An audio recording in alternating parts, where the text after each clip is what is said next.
When God is preparing you for elevation, it won't always feel like a blessing. When the Israelites left Egypt, they didn't walk straight into the promised land. They walked into the wilderness. And I need you to sit with that for a moment. They had just witnessed miracle after miracle. The sea split open for them, their chains broke. The prison they'd known their whole lives was finally behind them. And then, instead of the abundance, they got desert. Instead of answers, they got silence. And instead of the life they imagined freedom would look like, they got 40 years of learning who God was and who they were. I think about that, and you should think about that when you think about your life right now. Because some of you just left your Egypt. The job ended, the relationship broke, the thing you built fell apart in your hands. And you thought freedom was supposed to feel better than this.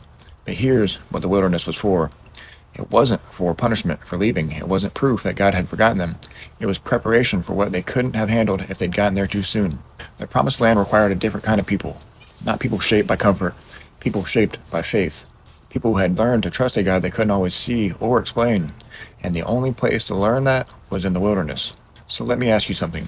What if the thing that fell apart in your life wasn't God abandoning you?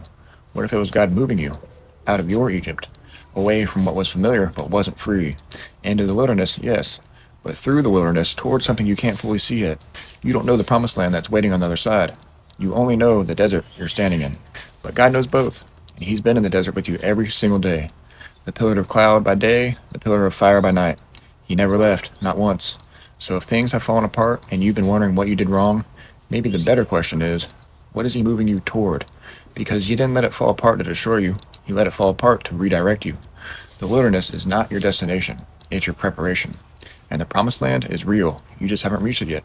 Whether you go to church or not, if God is important in your life, put Him in. If this message touched your heart, I invite you to join our Bible study to grow in faith and prepare for Christ's return.